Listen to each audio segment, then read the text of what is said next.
See, things have come to head, time out for scare you, scary route today. And follow us down Courage Lane, they cages in, break down the gates. We want all the smoke, like we chiefin' on a pound a day, but not talking intoxicating rage, not this intoxicating. This is far more tragic than what's comprehended. This has got to stop. I don't understand everything as a man. I'm authorized by God to make this petition. Believe it, especially when you hate and aim to kill a man. All right, get a small clap in here, my good people. Tonight, we are definitely back in the building. Man, it feels so good to be back here, man, rapping with some good people. To all our people out there tuning in, wherever you are, listening, live. A lot of people tuning in right now live, so be sure you go subscribe, like, share, comment. Tell people that's listening to us while they driving or at the gym, on Spotify or Apple Podcasts, whatever it is. Welcome to Thinking Outside the Box. To our faithful followers over the years, trending all over the world, TikTok, Canada, you know, shout out to Dallas. Dallas is going crazy. Detroit. Yes. We got a lot of messages from Detroit people about some things, but it's all good. We're gonna be there. We're gonna be there. We gotta show up, man. Yeah, we're gonna represent, man. So we want to thank everybody, of course, Thinking Outside the Box, TOTB, the dopest. Go follow us, TOTB _show on YouTube, TOTB dopest on IG. Yeah, TOTB 2020 on TikTok. Look, we got so much to talk about. Y'all see who we got in the building. Man, let's go and get to it and introduce the thinkers to the platform. Go start over there, of course. Y'all know who he is. Captain Controversial, of course. Moolah Monster. Who can they find you, bro? Hey, man, y'all can find me at moolahmonster.com. Go check me out. We got some nice gear on deck. We got a new drop coming with Sport Riding coming next month, man. Watch out for that. But moolahmonster.com and Moolah Monster Collection on Instagram. There it is. There it is. Right next to him, we have the beautiful, the talented Miss Jazmine D. Johnson. Welcome to the show. Thank you for having me. For sure, for sure. Tell people, what can they find you at? You can find me on Instagram at Jazzy, JAZI _JAYZ. All right. We're going to get you a little loose, okay? We're going to talk about some things in a minute. Don't worry, we're going to come back over there. All right. Ladies and gentlemen, this brother sitting next to me is someone that I call a very, very dear, good brother of mine, not only because we share the same fraternity, because he is a man of high standard. You know, he took off in so many ways, author, photographer, director. Let's give a big hand clap for the one and only Blake Martin in here. Thank you. My brother, man, where can they find you, man? At Mr. Blake Martin on Instagram. No TikTok, no Facebook. Going dark, okay. Uh-huh. Yo, after this show, you might want to watch out for them comments. You're not gonna get me. Of course, I am the voice of Vibes, RMF. Reggie Moving Forward on Facebook, of course. Same on IG. Look, there's so much going on in our society. You know, we definitely gonna talk about a lot. Once again, of course, we know that y'all tuning in. Be sure to like, comment, and share about the topic that's going on tonight. But before we get into the main topic, and we definitely get into that bag, we want to talk to these wonderful, talented people about the amazing things that they have going on. You know, just from hindsight looking, I've seen Blake do so many things. And it's hard to keep up sometimes, I'll be honest, you know, because I just think I just saw him on an elephant in Africa or something. I don't know. It was something similar to that. But man, I'm so glad that y'all here. I definitely want to just get kind of piggyback and see where your journey started, when got you started into the whole business of where you're at now. Start with you. Okay. This journey in acting and entertainment in general. So a lot of people don't know I was actually a professional dancer before I was a professional actor. Okay. I danced with Lady Soul for a number of years. Started in high school, went to college at U of I, came back home, and immediately was immersed into the dance hall culture in Chicago.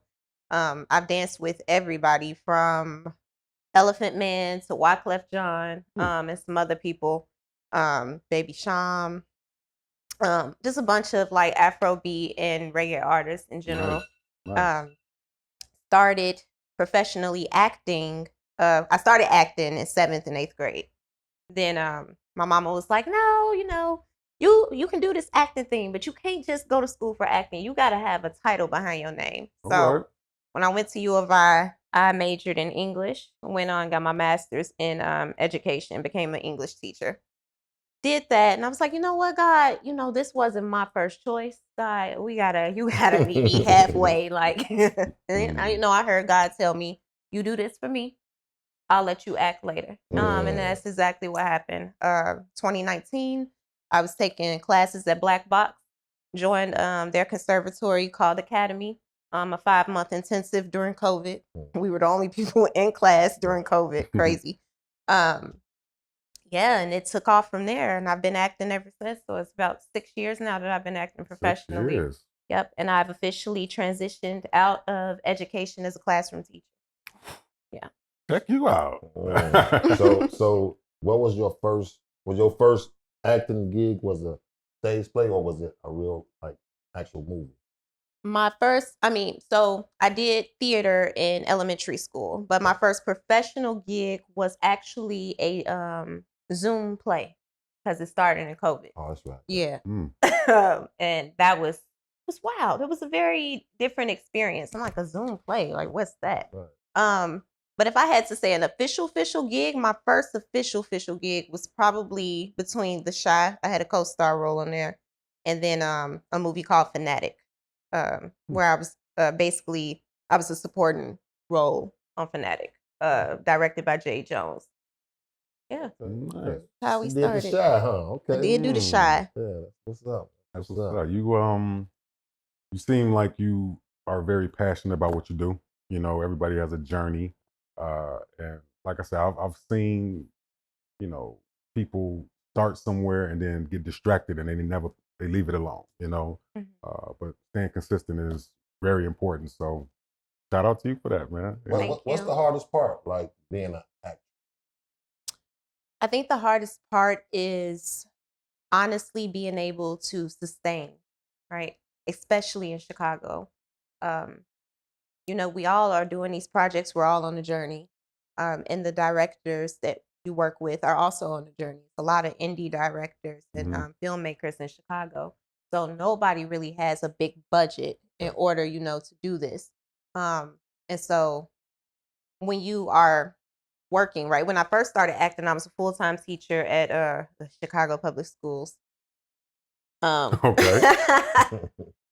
So I had a salary job. Yeah. And so I didn't feel the hustle and bustle of having to rely on my artistic funds and economics. But I can imagine that when you are acting, it's very hard to, give it your all when you're worried about how I'm gonna pay my bills, right? Yeah. Because these projects, people see us working, but they don't pay that much. Yeah. Not at all. And so I think that for me, that has been the hardest part of this journey. That's part of the grind, though, right? Because you're not going to get paid really what you're worth right now because of, like you said, there ain't too many people with big budgets out here. Like, do you see people supporting each other, though, like all the indie producers or the actresses? Or do you see like a little, enemies, people over there don't mess with these people over here? Clicking up. Chicago is cliquey. I won't lie to you. I heard. Chicago is cliquey, and I'm just starting to really, really see just how cliquey it is, right? For actors, we all work with each other. We have to. Right. But there are even actors who are in a certain pool with certain directors, and then certain directors only work with those actors. And yeah, it can get a little, but it's all nice, nasty. It's never like, Okay. It's very nice, nasty. Yeah. Is this some like a role that you wouldn't do? Like, would you play like a good question? Like a role where you making out with another woman? I would possibly. It had to make sense. Yeah. I wouldn't jump to do something like that. I'm a heterosexual Christian woman. I believe in God. However, when you are acting, is all about bringing your 10% of your real life circumstances and deciding to bring that to another character to display somebody else's story on TV. We're the only people, TV or stage, we're the only people who get to completely step outside of ourselves into another world, right? And that's a privilege that I think that gets lost upon people. The only role that I would never do, that I can think off of the top of my head, is I will never play a pedophile. So I would never play a role of a, let's just say, a teacher dating a student. Right. That's not something that I would do. Yeah. Like, that's a no-go for me. That's very smart. Actually, you said something, we're gonna come back to that in a minute because it registered in my brain and it's gonna make sense later when I Okay. didn't know what that meant. My man, Blake Martin, look, you wrote a book. Actually, I purchased the book, came to the book signing, and to hear you speak about the events that took place in this book and just hearing your story, I got a deeper appreciation. Like, of course, I know you for the fraternity realm as my brother, but hearing your story was very enlightening. And then you're doing so much other stuff, man. Like, where did it all start for you? Similar to Jazz, I started off as a background dancer. I started off in high school. My very first gig, I was featured in a Gatorade commercial with a then up-and-coming Kobe Bryant. He and I were the only two people in this commercial. They actually filmed the That's his commercial in my high school. And so originally, it was just him, running up and down the court, sweating Gatorade. That was the premise of the commercial. And they were just like, we need another element in this. And everyone in my school knew that I danced. And so they called me out of class, gave me some random clothes. And then next thing I knew, I was in the commercial. And so after that, I really started to take dance seriously and started to train and audition. And then I went on tour with a group called B2K. For those younger people, they're not going to know that group. But one of the most iconic boy bands in history. And I did dance for about 10 years. And then one day someone asked me to choreograph a fashion show. And I had never been to a fashion show, but I was like, sure, why not? How hard could it be? And then midway through the process, the producer quit. They looked at me and said, you have to take over. And I immediately fell in love with the art of fashion. And I never danced. Immediately was like, fashion is it for me. I love this. This is where it's going to be. And I did that for 15 years, produced over 300 fashion shows, was creative director for New York Fashion Week, worked with Gucci, Tommy Hilfiger, Adidas. And then the pandemic hit. And I was like, well, my livelihood is wrapped up in fashion shows, which is live events. So what am I going to do to, one, try to make money, but keep myself occupied? And I bought a camera. I was like, I'll shoot trees and birds and stuff to keep my brain occupied. But I was like, well, I know models. I guess I can shoot models. And then within that first year during the pandemic, I had a Vogue cover and 2 Times Square billboards. So I was like, okay, well, maybe. That's big stuff. So I was like, okay, well, maybe photography is the thing for me. And I still love photography to this day, still love photography, but I knew I wanted to tell stories a different way. That's why I love photography, because you could tell a story. But I wanted to push that a little bit. And I woke up one day and was like, I feel like I want to write a book. And I shut down my life for 30 days. I gave myself 30 days to write this book. And I did it, and I finished it. And I was blessed to now be an Amazon best-selling author. But then that wasn't enough. I was like, I really love telling stories. So why not write a script? And I gave myself another 30 days to write a script. And then I started doing stage plays, and I fell in love with being able to tell these deep, elaborate, extravagant stories with brilliant actresses and actors like Jazzy. And so that's kind of where my life is right now, telling stories in a different medium than I have before. I know you got something for that, man. Hey, I definitely did. First, what was the first stage play that you did? It was called For Colored Boys. Okay. I actually produced that in 2014 at Governor State University in University Park. My mother was the dean of students, and they had renovated the theater. It was like $1 million renovation. They were like, we need something to open up this theater. You should write a play. And I was like, yeah, I've never done that before. Y'all are out y'all mind. And they gave me this huge budget, and I was like, well, okay, let's do it. And I did it, and it was great, and I had a great time, but it wasn't something that I was super passionate about. Then my mother passed away in 2016, and a few years after that, that's when I was like, I kind of think I want to revisit this stage play storytelling. My first one was in 2014. Okay.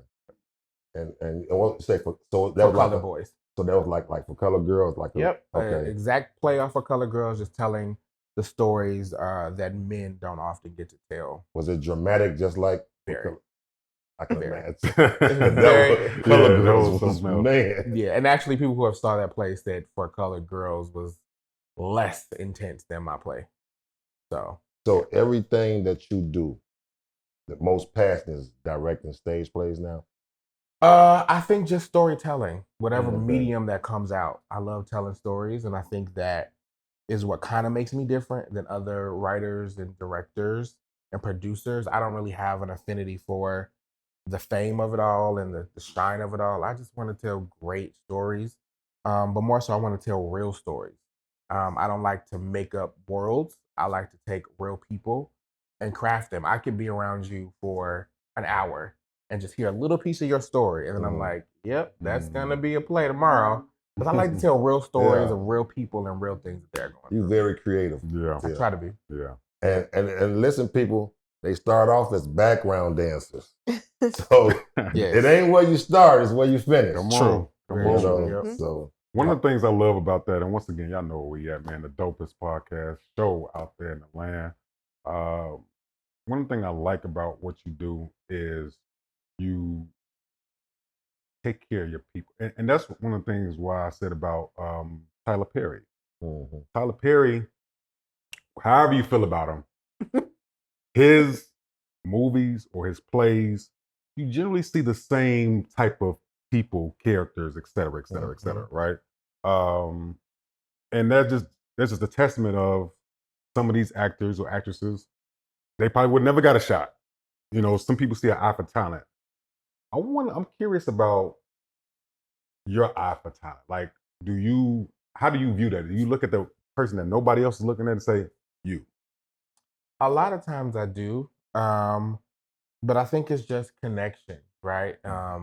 I know a lot of people look for whatever actor or actress is working the most or is the most beautiful or all of the things. And I really don't care because I'm a storyteller. I look for the actor or the actress who's going to tell the story.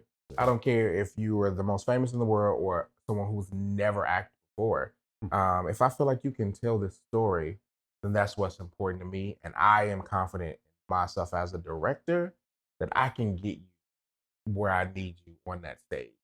But it's just a connection. When I'm auditioning actors, I know within the first 2 or 3 minutes whether they got the role or not. Before they even audition, I'm like, yeah, this person has it, typically. And you teach a class too, right? I do teach acting work. Yeah, I know. I saw that too, man. I Like, do. yeah. How did that get started?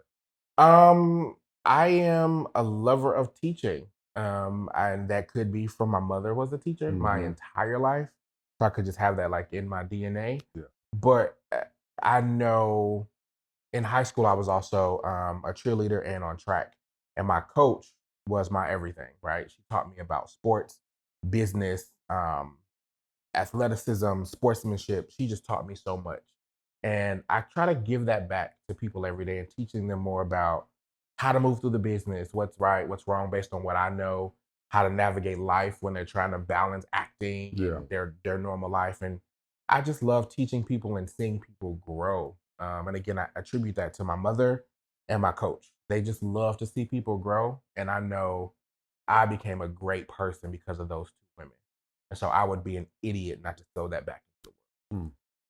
Big that. Heavy. So let's get into the stage play, The Circle. The Circle. Starring this wonderful lady right here. Indeed, man. She was absolutely amazing. Talk about it. How did that get started? Well, I think I'm a little bit of a nutcase. I was in a doctor's office and I saw a group of chairs sitting in a circle. And I was like, yep, that's the play. I don't know what it was, but I was like seeing these group of chairs in the circle just sparked something in my brain. And then it went from literal chairs in a circle to the circle being community and connecting with each other based off the things we've been through. And I wanted to write a play where you got into this room based off of your trauma, your background, your past, but little by little you start to understand I'm a little bit of you, you're a little bit of me, we're a little bit of her, she's a little bit of all of us. And that connective thread is the catalyst sometimes to healing. I'm a firm believer. People always say, heal before you get in a relationship, heal before you get married, heal before you get in a relationship or a friendship.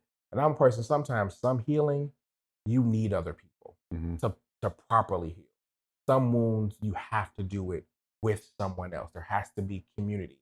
If you need healing from a horrible marriage, sometimes you need that next marriage to heal parts of you. You can't do some work alone. So that's why I wanted to write that play. And it's like when I look at that circle, it's almost like, you know, them AA meetings, how they all, you know what I'm saying? That's exactly how it was speaking shaped. about, yeah. That's exactly how it was shaped. I grew up with parents who were addicts. And so I spent a great deal of my childhood in those NA meetings. And literally seeing the circle and smelling the cigarette smoke and the dim lighting. And I know that world. And so that's kind of how I shaped the play. I like how, because I definitely saw some clips. I wanted He to didn't go come to the to show. the play. No, I promise you, He didn't come. I wanted to go Let's to the just- show, but I'm definitely going to get Well, what into happened? We'll talk about it. You were filming the podcast? Yeah, that's what it was.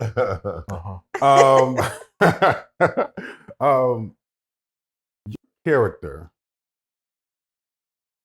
without no spoilers, but It's out. She can spoil. just give me an insight of your character, because you're really passionate when I saw you speaking on that stage.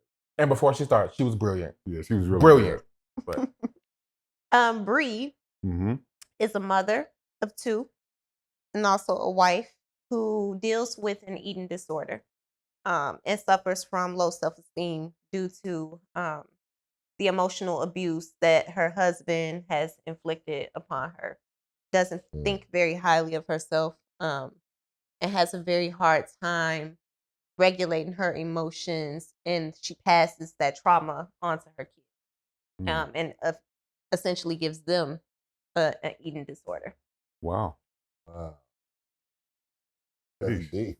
Yeah. What's it called? The apple don't fall far from the tree. Yeah, that's tough. Was this hard to do this role? Yes, extremely. One of the hardest roles that I've had to date for a few reasons. One, I've never had an eating disorder. 2, I've never been a mother or a wife. So those are 3 things that I have to invest in, right? That I have no familiarity with other than what I see on the internet or experience amongst like watching people that I'm in community with. But I do know what it feels like to be emotionally abused by a man. I do know what it feels like to feel insecure about your stance in the world and have people inflict their view of who you are onto you. You take ownership of that, and that drives you to a very dark place. I know what those things feel like. So that was my entry point. Like I could pinpoint exactly what age I was: 24, 25, and 26-year-old Jazmine. That was Bree.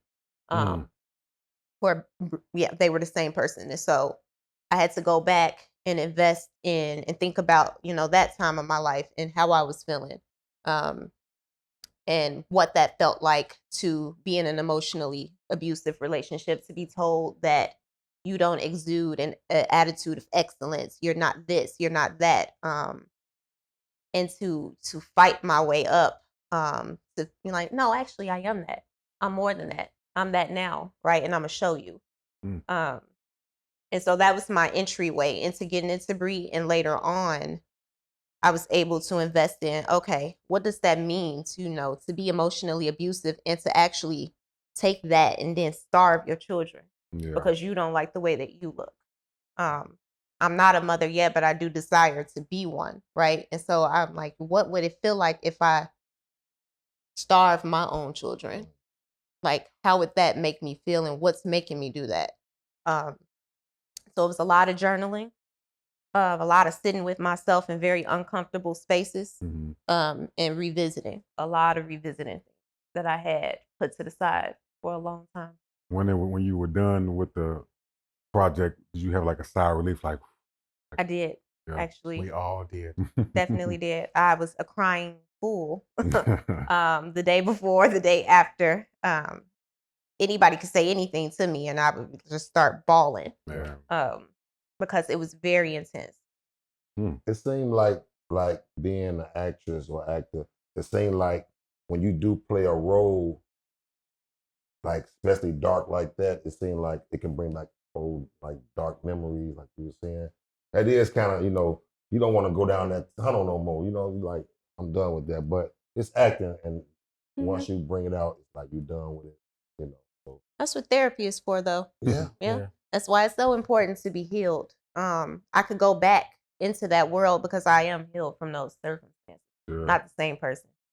Right. Those people I was in relationship look at me now and wouldn't even recognize me. I'm completely different than I was at that age. And that's what healing is about. Absolutely. Being completely different. That's the reason why we do the projects and we step into those roles and we do the things, because every writer and director has something that they're passionate about, right? So if you write Marvel movies, you're passionate about the flying sequences and special effects and all the things.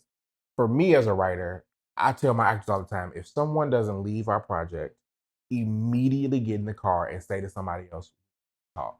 Then we haven't done our job. Oh, I hate that. I haven't done my job. I want to write content. I want to write plays. I want to direct theater that makes you go, I got some stuff I've been running from, and it's time to stop running. And a lot of people will say, like, write something that's not so intense, but that's my purpose. That's my passion to write the things to make people think. I want you to go in the house and tell your brother, so I saw somebody on the stage and they remind me of you. And we need to get you some help. Or walk home and tell their mother, I'm done with how you treat me and talk to me. I need to become a better person. But unless I put those real things on the stage, you're not going to see yourself. I want to write the thing that makes you wildly uncomfortable. And we've had people walk out of my place and say, I saw too much of me and I was uncomfortable. I had to go. Or we've had people literally in the aisle on the floor boo-hoo crying because they couldn't fathom what they were seeing was themselves. And that's the point of what we do as writers, directors, and brilliant actors. Yeah, because most directors, they are a little crazy. Cool. You can say it, cool. Yeah. They have their own little way. You know, there's one writer, Dean Koontz. I don't know if anybody know him, but I used to read a lot of books of his, and he always kept creatures like spiders, a different type of, you know what I'm saying, inside his movies and his books. But you know, he was creepy a little bit, but his movies is we're all creepy. That's what makes us artists. I want to, once again, y'all know where we at, man. Continue to chime into the chat, man. We're going to get to some of them comments as well. Y'all they commenting live? Oh, yeah. Oh, yeah, definitely. Fun. Okay.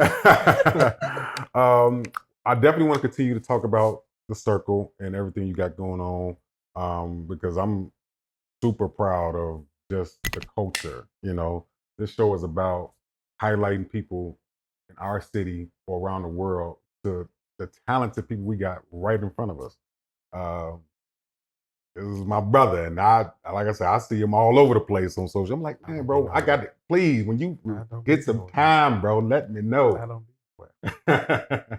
So I'm super proud of you. But man, look, it's time we're going to switch gears. We're going to come back to the circle in a minute. But we're going to get into a deeper. It was some chuckles from the audience. Right. I don't know. I don't want to. Before we do that, shout out to the plug, man. Shout out to the plug. Y'all know what we doing. Mother's Day. Y'all come out here, man. We having a Mother's Day brunch. What's that? May 11th, Mother's Day, from 3 to 6. Yep. You know, food, raffle, games, music, etc., etc. You know what I'm saying? Y'all come out. That's May 11th from 3 to 6. It's our first annual Mother's Day brunch. We're going to try to continue to do this, man, because we love our moms, the ones who's gone and the ones who's present. Yeah, we're highlighting moms, past and present. You know, my mom, you know, is not with us. So, you know, every year, I know it's a lot of people that their mom's not here, so that day is kind of tough. But no, this is a event where we celebrate moms, past and present. Food, drinks, you know what I'm saying, games, entertainment. We got Jesse on the guitar. You know, we got a lot of good people coming through that's gonna have a good time with us. So if you ain't doing nothing, come have a good time. You don't gotta pay nothing. You ain't gotta wait no long line on Mother's Day. You know, you know, come got the and go drinks, with us. you know, You know, mimosas. got you the know. mimosas for you, you know, Yeah. ladies. You know what I'm saying? And may I'll may be not be a little cocaine in it, but that's okay. I'm out. You know? Well, yeah, go ahead, man. Yeah, and check us out, TOTB Show. Check us out on Facebook, man. We're doing Yeah. big things on Facebook, man. Y'all engage with us, man, all day long. And Riz, tell them about the book, man. Indeed, Pursuit of Moving Forward, the sequel. To be honest with you, his book made me like, oh no, I got to go write mine again, Right. because it's really, I like when you write stories about your life, and then the words feel like a movie. You know what I'm saying? Like you're envisioning in your brain. I'm like, okay, right. So we wrote it again, and it's on Amazon, so go check it out. Right. And y'all check out D Jenkins on all streaming platforms. Yep. You know what I'm saying? You know, he's not here right now. Leg hurt, you know, so he over there healing. Over there talking about he healing right now. Laying up. You know what I'm saying? And y'all go check out moolahmonster.com. Y'all go check us all the behind the scenes footage, man, that we be doing out here, man. Having fun, you know, chilling, entertainment a little bit. What you got going on? Ooh, a lot. I have a play that I'm in called Undercover, directed by Wink. Okay. I don't know if I can talk about certain things. I have a series. I'm in Blake's new series called Sunday Evenings. And I have a couple of other projects coming out this summer that I can't talk about yet because it's not been released. Well, you definitely the movie come out. Come on back. You know we're gonna blast it. You know, yeah, absolutely. Because we built this show. We kind of come together and made this show for Chicago that we support each other. You know, and anybody who doing anything, extraordinary people, influential people, we want them to come on the show and we find them. We're like, oh, how you know me? Listen, man, we do digging. Yeah. You know what I'm saying? And we see you in the light. We want you to come on our platform and be in some more light. You know what I'm saying? And we trying to show people that, listen, we from the Chi-Town and we gonna support each other all day long, man. And that's the connection. We ain't gotta be, you know, ops or whatever y'all call this shit back in the day, whatever. But we just, you know, we out here show some love, man. Yeah. You know? Crazy. For sure. I know you got a lot of stuff coming up. Nothing. In July, I am releasing a book. It's a 120-day self-guided help manual, if you will, for people who have lost someone. And it is a 120-day guide to help them day by day of dealing with their grief. It will also encompass stories, essays, poems from people who have lost someone as well. What I'm super excited about the book is that it's just not for people who have lost a mother or father. It's if you've lost anyone, but also we take it a step further for people who are just grieving friendships, and those friendships who people are still alive, but you're just no longer friends. People who are grieving careers that they had to let go. So it's an all-encompassing book just to help people through 120 days of dealing with grief. And then I am filming my TV series, Sunday Evenings, coming up in a few weeks. Then I have a stage play called The Fourth Wall in October, and another stage play my birthday weekend in January called Unzipped. Well, look here. I don't have anything. If you need me to do anything, now, Like what? You know, I could play a stripper now. You know, I can get a little bit. Well, more I like to do swole. stuff that's believable, so I don't know how we. I don't know. I don't know. I could pull it off. Okay, I can't do all the dance moves just yet. That's the core of stripping. I'm gonna get my knee right. Then I can, you know, performing is the. If not, you're just the OnlyFans dude. Can I put a knee brace on the strip? What? No one's paying for that. Oh, okay. Would you go see a knee brace stripper? Now, how she look though? Because I don't know. We never looked up because we were looking at the knee brace. okay. What about a midget stripper? I'm sorry. Hey, shout out You to can't midget say strippers midget. though out here. I'm sorry. It's Small people. Oh, small people. all I'm right, sorry. small It people. just got canceled. I was not on this show. No, you cannot play or be the stripper that's a lesser than tall person. No. Okay, well, find something for me. I could be, Debo Jr. or something. You know? I can see that. Yeah. Just stand there, no lines. Damn, I can't talk. I mean, maybe you could say ID. Security guard, one. That's it. That's Yeah. when you see your name in the script, security guard #1. It's like your life is gonna change. I don't like how Your they're life is gonna playing me change. right now, So, but listen, it's okay. you see, you play that, but security guard 1 is just as important as Viola Davis. They all gotta have a part to make this come alive. There are no small roles, just small people. Small people. You heard that? Yeah, I heard that. I got that. Who do you look up to, far as like for like directing, like anybody? Jesus. Okay, that's deep. But outside of Jesus, my holy grail is Mr. Spike Lee. Shout People out make Spike, fun of Spike. me because I've never seen any of the iconic black movies. I've never seen a Disney movie. I've never been a movie person. But by the time I was 13, I could quote every line from every Spike Lee. Oh, yeah. I was the Spike Lee dude. So nobody is better than that man to me. And right now, Ryan Coogler is on his heels, but they still a long second. Did you see Sinner? One of the best movies I've ever seen in my life. I want to check it out. It was one of the best movies I've ever seen in my life. Yeah. Who you look up to, far as acting? As far as actress, a few people, but I will say right now, Patina Miller and Journey Smollett. Dorothy Dandridge is like the holy grail for me. That's how I really got into acting. But right now, Journey Smollett and Patina Miller, I admire their work. I thought you said Juicy Smollett. I'm like, Bro. Oh, Well, Journey. That's her. That's his sister. So they the same family. Oh, okay. Let's switch gears before we get canceled for real in this motherfucker. Okay? Golly. All right. Y'all know what time it is. Everybody that's tuning in now. This is the more trendiest part of this show. All right. So this is called What's in That Bag, right? What's in That Bag is all about you guys, our followers and viewers all over the world. This the comment part? Oh, God. Once again, shout out to Detroit, and Houston. We get a lot of letters from them. This letter actually is from Nashville, Tennessee. So shout out to people from Nashville. They write these letters to us. They want to know your opinions on their situation, right? And I guarantee they're watching and they're going to respond. And most of the time, they put it on TikTok. They get spicy. All right, let's go. I'm surprised he's still here with us because Let's go. he had many threats. Well, I'm probably gonna kick him out the water. I gotta think. Come on. So we're going to read this letter. Once again, thank you guys for the support. Of course, we're gonna get to all these letters, but this particular letter, person wants our advice, and if it's something in that bag, give him some advice. If not, he ain't got it. Okay. Okay. All right. Cool. Let's get to it. All right. Good evening, everyone.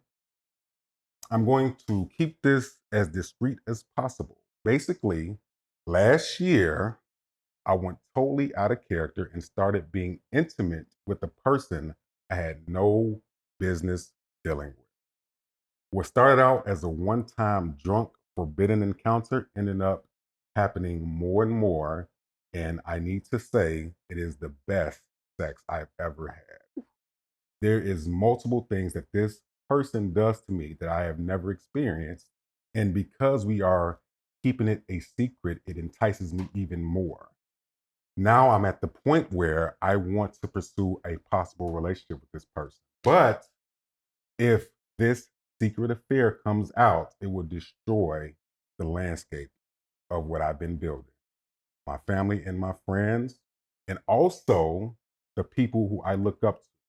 But when I tell you this person does things sexually I would have never experienced, it is hard for me to not continue to deal with it. So I'm asking you guys, if you were in my position or have ever been in my position, what did you do? How do you tell the person who have given you the best sexual experience of your life that you cannot no longer deal with them because of what society may say.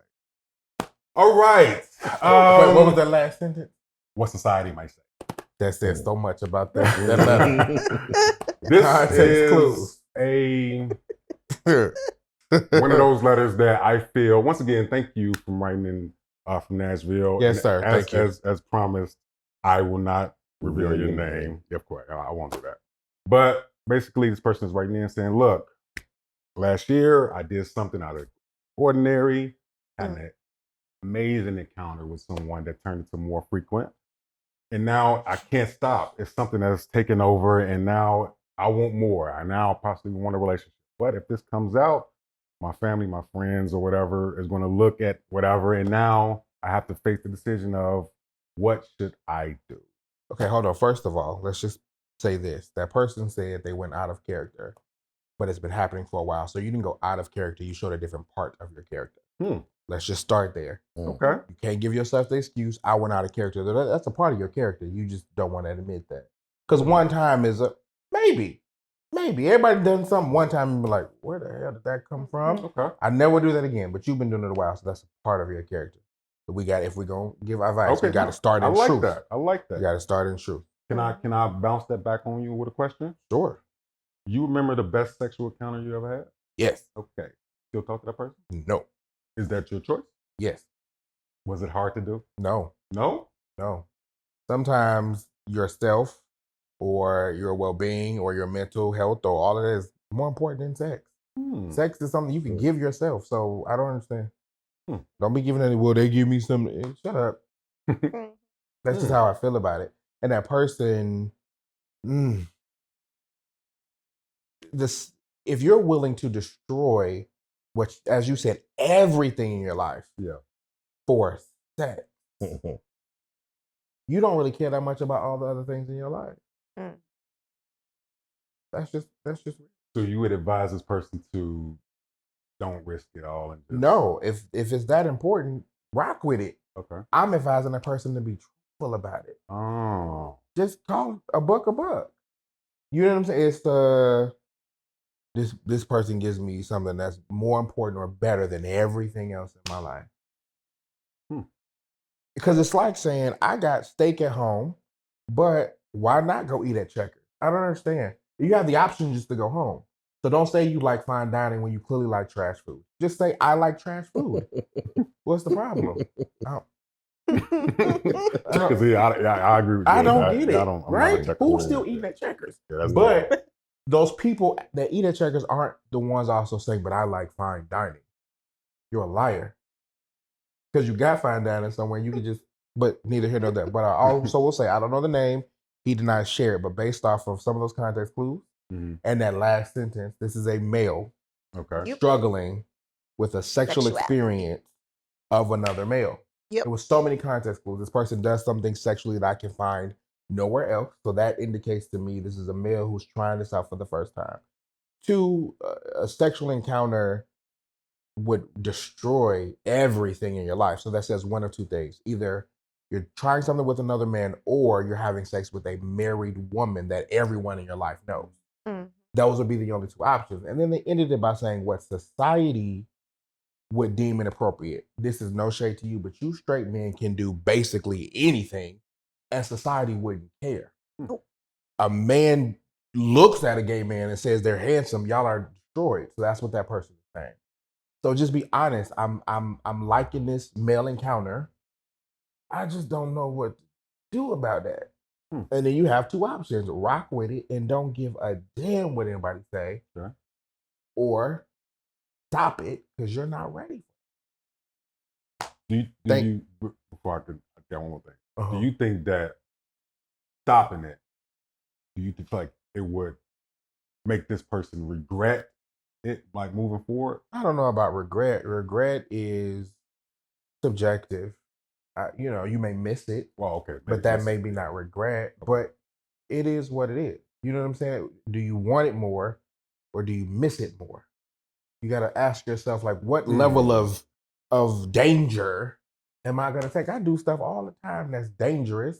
And I'd be like, this is dangerous. I don't go in saying, I hope I'm all right. while I do the dangerous thing. You sound stupid. If you that worried, just don't do the dangerous thing. So I suggest that person just do whatever they want, but stand in the truth. And if you're not in an environment where you can be yourself or whoever you want sexually, you need to change the environment, bro. I got a lot of brothers and frat brothers and cousins and all that. I don't care what y'all think about who I'm fucking. Because that's the kind of environment I'm around. Yeah. Either you take me or you don't. And that's why usually people take me, because I'm just here, like it or not. And people usually fuck with it. Yeah. That type of behavior, that's why people gonna have a problem, because they know you scared. Ooh. Your blood, they're sharks. Just become a shark. I'm a shark. What you got? I thought the same thing. See? Thank you for our TED Talk. I definitely thought the same thing. I'm like, okay, this is somebody dealing with some sexual something, suppressing some sexual feelings. And I feel the same way, you know, either decide that you're going to be open and out, or you can choose to suppress those feelings in the relationship. However, please, if you're not going to be honest about it, please don't involve another person. That's not fair. That's all I'm saying.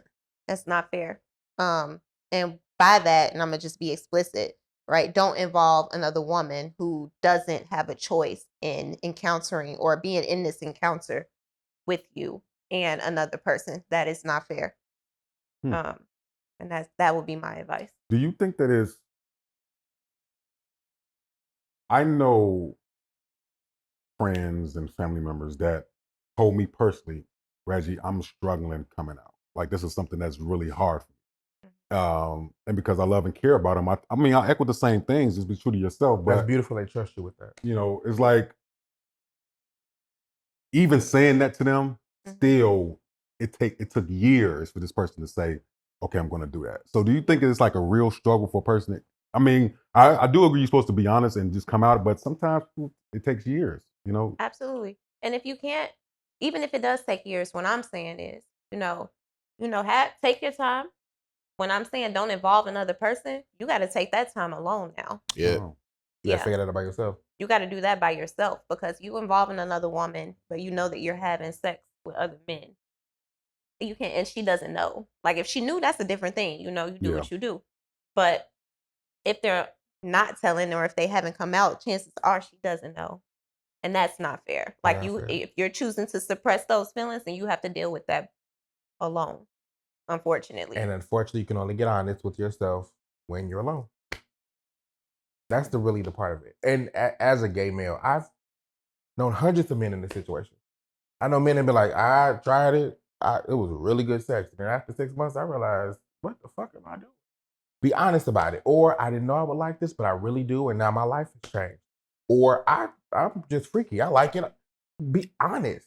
My struggle with that letter was there was so much ask under this veil of dishonesty. You can't do that. That's not how it works. I think that's what straight men have a problem with certain gay men, because they not out. They want to play. They want to play tough around other men. They're not themselves. Like, we know you. Let's be yourself. You know what I'm saying? We everybody's still locked in. You know what I'm saying? Like, but that's not everyone's experience, and it's typically not the straight man's fault. It's the straight woman's fault, if I'm being honest. Straight women are wildly homophobic. Straight men want to impress straight women, so whatever the straight women say, straight men do. That's just reality. Like, as a gay man, I have several best friends, have had those several best friends since I was 12. They all straight. Every last one of them. Like, I'm their brother. We'll hug. We'll tell each other I love you in public. Like, it ain't no thing. They're my brothers, right? But those friendships were established before they had a woman interest in their life. A girlfriend, a wife. We grew up together. But if I've had it happen. If we're best friends and we used to chilling at the house, watching a movie, eating popcorn, having brother time. The minute you get a girlfriend, she like, you over there at his house at 10 o'clock, watching a movie alone, and you know he gay? Something suspect about that. That's weird. Y'all gay. And then immediately his brain changes. Yep. it's the straight woman's fault. Why that person That's deep. is having a I problem. never- 'Cause that yeah. dude, his homies probably would not care. It's gonna be his mamas, his aunties, his female cousins, every girl he's ever dated. They gonna be the problem. Because he want to impress them. Yeah. If you got a straight woman on your side, you're gold. If you got a straight woman as your enemy, you are fucked. Mm. That's real. Straight men do whatever they say. Do whatever they say. And that's no shade to you straight women. I'm sorry. It's, you know. No, that's a really good perspective of that. I never really thought of that. You know, And it's usually because straight women, we have a certain idea of what it means to be masculine. Yeah. And too much we perpetuate this idea that masculinity is hard. It's Tough. disconnected from emotions. And I think that true masculinity is being able to say, hey, I got this gay friend who I love and care for. And it also shows security in yourself, in your own masculinity and how you appear. And I actually respect men who I see, I'm like, oh, you got gay friends? That's so cool, right? That you feel secure enough in your sexuality that you can still hold on to those friendships. And I actually encourage it whenever I come across it. So, but that is definitely a thing. And I think also when I encounter super hyper masculine men who, oh no, that's gay. Why you doing that? Why you kiss that man on the cheek? That's gay. You hug him. That's gay. Right. It's usually a reflection of something that they're suppressing. Something that, and it might not even be like, oh, I feel gay, so I think that's gay. It might be a question, right? Yeah. It might be questioning. Like, Lack of affection from their own father. Or you could be that, or it can be just they don't know how to, be sociable with that. Like they don't. What do you mean? Like you have more men think, whereas if I'm around a gay person, is I'm gonna get uncomfortable. Well, so I hear you, but nobody has ever said if I get around a crackhead, am I gonna be uncomfortable? It's the no, because I'm not a crackhead. So this crackhead can do whatever they want in the world. It doesn't affect me. Right. The same is for gay people. If you say I'm gonna get around a gay man and get uncomfortable, the first thing I'm gonna say is, "Because you're gay, it's okay." Because no straight man is uncomfortable around gay people. That's weird. Right. That's weird. You don't go somewhere and say, "Well, if I be around people that make burgers," that's weird. That's how that sounds. Am I gonna be uncomfortable around a gay man? It's because you're gay, and once you get around this gay, I'm gonna start pulling little gay shit out of you. You know what I'm saying? You're gonna get a little comfortable, and you're like, oh no. It's like an alcoholic. I can't go in that bar. Now y'all know I can't go in that bar. I like liquor too much. Straight men that say they can't be around gay men because they be scared, and we see it instantly. I can be like, come here, that one gay. Move on. Instantly, like, because it's not even I could just look like I see it all in your eyeballs. That one gay, sis. You should probably move around because it's instant. Yeah, it's instant. Hey, it's nice to have gay female friends. Hey, but you know what? I'm thinking that person is a woman. You think? That's just me. I think this person is a woman because I'm gonna go with she. She said it'll mess up everything, and a man ain't looking that far. You know what I'm saying? Really, like, I'm just keeping 100. I got a question for Straight you. men. Let's run with the last sentence. They're worried about what society thinks. Give me any scenario where a man being with a woman of any caliber is a problem for society. Unless she's married. I mean, Would that may be a That's problem not for a a society. husband and his family, but not society. Well, yeah, society, yeah. I just think the woman did something with another woman, and it was the best sex of her life. Okay, so then you're saying the same flipping thing. it. Okay. That's Yeah, I can believe that. That's what I'm saying. I don't think it's a woman and a man. Okay, I I can think believe it's that. two women. You don't think that? That's not a problem for society, though. Yeah, That's But if she's married to a celebrated. man, I don't care You about men- that. you It's men a would love that, threesome. It's right. a freak. It's a freak off. Get the Freak baby off. oil. Like this. Right, It's Not lit. the baby oil. It's lit. That's lit. Like that's a. I don't Because know no she man did- that would be when she mad said at that the no, I don't think around a man her- be mad at either. But I'm just feeling like it was a woman, and I think her marriage, she's on a pedestal, and I feel like I think she's a freak too. I think she. You think it's Michelle Obama? Right. Because that's the only way society would care. Only way.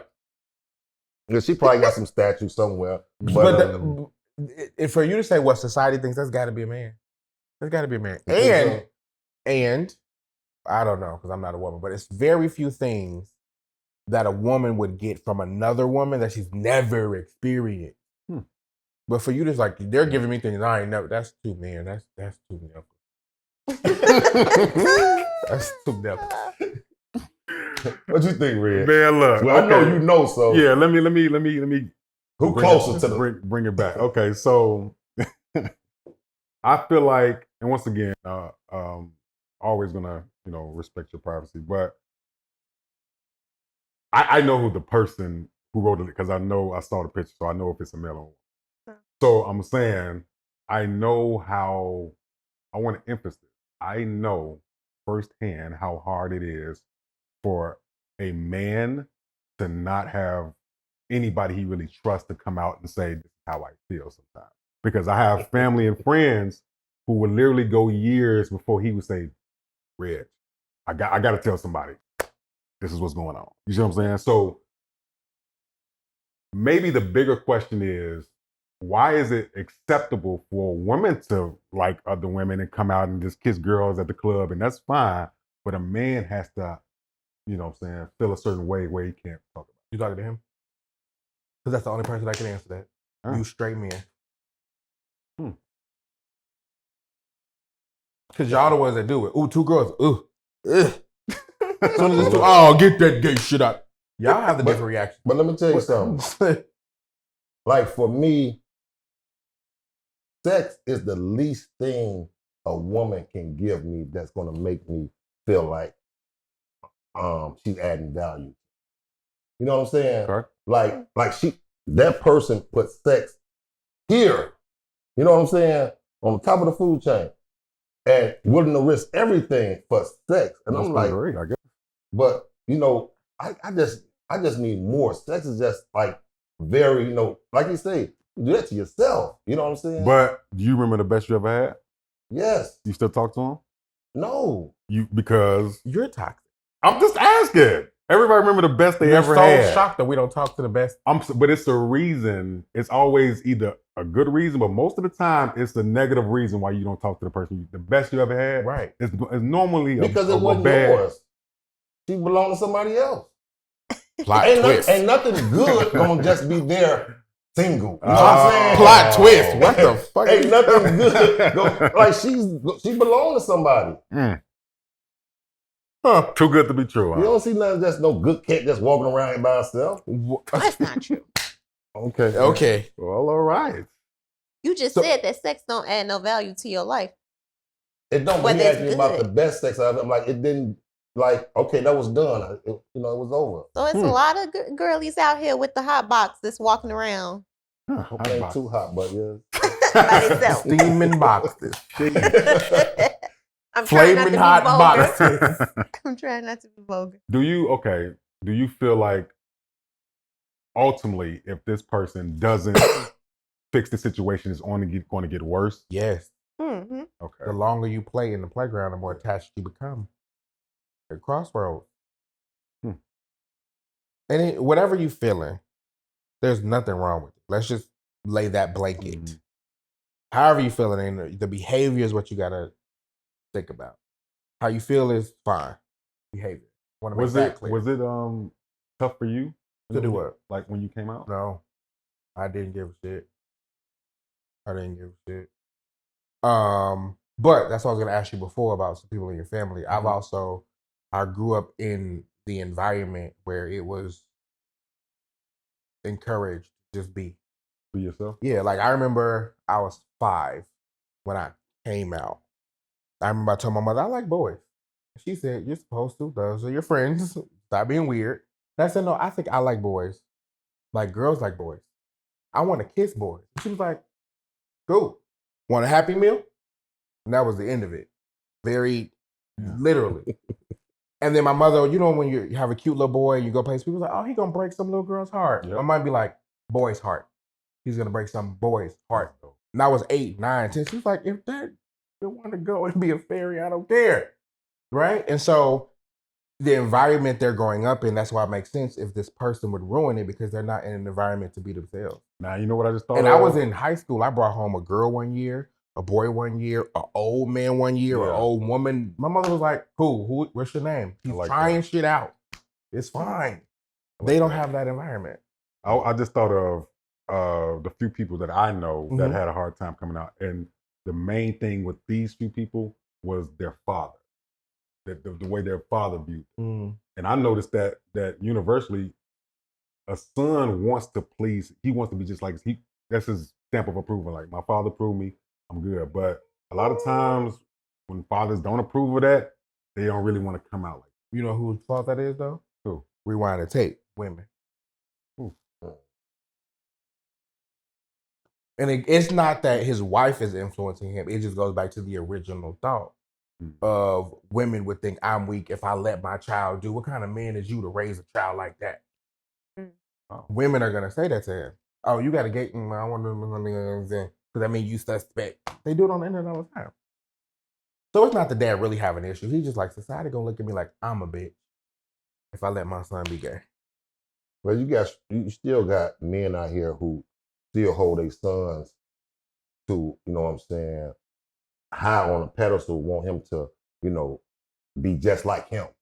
Well, I hear that, but then what you're innately saying is that being gay doesn't mean you come with a standard. That's literally what you just said. If you expect your child to be here and you don't think gay people could be here, then what's the problem? No, if I want him to be like me, that's not going to be. Well, he can't be just like well, you. You know. But what I'm saying is, what if your son is an entrepreneur, wildly successful, respects women, kind to the community, gives back, is a good person, Christian, go to church, feed the homeless, and gay. You mean to tell me that one knocks him down a peg? That's crazy. My son is like me in all these ways. And he's gay. You can't be just like your daddy. Well, I want him to try to be. You got to try to be. That's why that's my point. He can still try to be and be gay. He don't have to have sex with the same type of people you do to not be like you. I understand that. And I ain't broadened my, you know what I'm saying? Because what if you only like dark women and he only like light women? Now you say he not like me because he like a different shade of black woman? I'm versatile. I like them both. Enforce it. You know, I just heard you say that you don't, you know, sex is not your whole world, right? But we put a lot of emphasis on sex for it not to be important. Who cares who they have sex with? Like, who cares? I've had gay men who have treated me better than straight men, who know when to walk on the right side of the street, who open every door. I don't touch a door. I don't touch a gas pump. I don't touch trash, right? Like, I've been around very masculine gay men who also prefer men like I do. When we sit in the club and we like, oh yeah, he cute, he cute. And then when we're leaving the club, he still assumes the role of being a male. Sure do. That's important to us. Masculinity is viewed. What? Okay, I think that's a bigger question. Why is masculinity viewed as just strong and hard and can't cry, don't show no signs of weakness, like none of that stuff? Like, why does masculinity just have to be all that and it just couldn't just be who you are? What defines masculinity, I guess? I think that question is different for different people. I think I define masculinity as someone who is protective, someone who communicates well, someone who can be a good leader, a provider in whatever capacity that looks like, right? Someone who is honest, and someone who has integrity. Like, that's masculine to me. And like she said, that's different because yes, it's all those things. But to me, it's also walk on the right side of the street, never let a woman touch a door, never let a woman touch a pump. If you're in a room, women don't pay. For me, that's how I saw masculinity, because that's how my daddy treated my mama. Like, why is she touching the door handle? Why is she pumping gas? She shouldn't even know where a tire is located when you in the car. So that's masculine to me. The emotional shit is extra. But like she said, I do all of that shit. And I'm gay. I'm still masculine. I'm still a man. And a bitch. And I think that Blake just described the tangibles to the emotional things that I was describing. Yeah. And on that note, I want to get to this merch for you guys. We appreciate you guys for coming. Indeed. You know, yes. Is I it like Louis gifts. Vuitton? Thank you so much. Appreciate you for coming, Indeed. Blake. Thank you. Mr. So Blake. nice. Thank you so much, man. Our family sir. now, man. Yes, sir. Oh, this is my favorite color. Welcome to You the knew that? Favorite color. Huh? You knew this is my Oh, favorite so color? Nice. Welcome to the family. And Thank we're you. so glad Yes. that y'all here. Appreciate you. We locked It's in. purple now. or brown. Is it purple or brown? I think it's maroon. Maroon. Yeah, Okay, purple. You know we love brown and gold. Yeah, I was gonna say for my frat brothers that's listening, I'm sorry I love purple and gold. Just kill me. Yes. I'm sorry. TOTB. I want to Nice. thank you so guys much. for coming out and hanging with us. I thought we was hearing some comments or something. Yeah. Wait. Oh shit. All right. All right. But yeah, no. Once again, y'all know the vibes how we do it here. Amazing people to come through and rock with us. If you ain't heard about the circle, I guarantee now after this show, you should go watch it. Yes. Wherever it's playing at, go. Matter of fact, if they want to go check it out, how would they check it? They can view clips on my website, Okay. fromediagroup.com, FROW mediagroup.com. ProMediaGroup.com. Okay, cool. He should do that. He the interviewer. I'm sorry. I'm sorry. Now I'm definitely not gonna get in the movie or the play now, man. I still got time to make up though. It's okay. It's my brother. He love me. Okay, we gonna figure it out. All right? I still think I could play a stripper if I wanted to. Okay? I just got to get this knee hair straight. Said no stripper ever. Let it go. Okay, Just let it go. All right, that's fine. Moolah, what can they find you at? MoolahMonster.com. Check us out. Don't forget about Mother's Day brunch. Yep. May 11th, you know, It's for all the mothers. It's definitely free. Man, come through, drink something with us, eat something with us. You know, have a ball with us. Yeah, for sure. Where can they find you? Once again, I am on IG at Jazzy J. Yes. So how many people can fit in this brunch? A lot. Oh, okay. You got food for everybody. 'Cause Everybody that come through. if you come an hour late and they out of food, that's the problem. I'm gonna meet y'all there because I'm coming. There it is. Oh, I'm see, coming. now. Perfect. There you go. Perfect. Where can they find you? At Mr. Blake Martin on Instagram or my website, fromediagroup.com. I'm so glad y'all came, man. For real. Thank y'all. This is Next time you got some type of release for your stage play, let's invite the whole crew. Let we us all come come through. as a team. Okay. Yeah, we'll You invite say each one as that a team. until I pull up with a cast. Hey, we won't come as a crew. Yeah. Okay. I ain't never seen a stage play either. Really? Never in my life. Theater is a great experience, Yes. for sure. So, with that being said, we only getting started. The summertime is about to be here. Episode 62, right? Episode 62. Yeah, So we getting we're there. rocking, Yeah, we're let's rocking do out it. here. So, we talked about a lot today. You know, we're going to get a thinker's final thought. And I like to highlight exactly everything we talked about tonight. You know, this is a prime example of people that built on the dream, started something that they want to do, and they just elevated. You know, like talked about many times about how he started here, then he went here, and then he went here, and he just found different passions of love, and he stayed true to who he was. You know, this young lady started exactly the same way. Started at one place, kept going, finding her passion. And even in the letter, we talk about things that people deal with and they start at a certain place, but it's all about growing. You know, whoever this person is that wrote this letter, you're in a state right now where mentally you just haven't matured to the level of growth you need to be who you truly are. You know, stepping out in faith and living in your truth. This whole show, this whole thing we do is about living in your truth. Whatever you like to do, whatever you're good at, whatever you're passionate about, live in it, right? We highly hope that everything that was said here, you take and continue to move forward with whatever you want to do. But be you. We're going to check y'all out next time, man. Go follow the podcast. Follow these great people, man. With that, we are thinking outside the box. See y'all next time. See things have come to head, time out mouth are scared, you scared, reroute today. And follow us down Courage Lane. They cages in, break down the gates. We want all the smoke, like we chiefin' on a pound a day. But not talking intoxicating rage. Not this is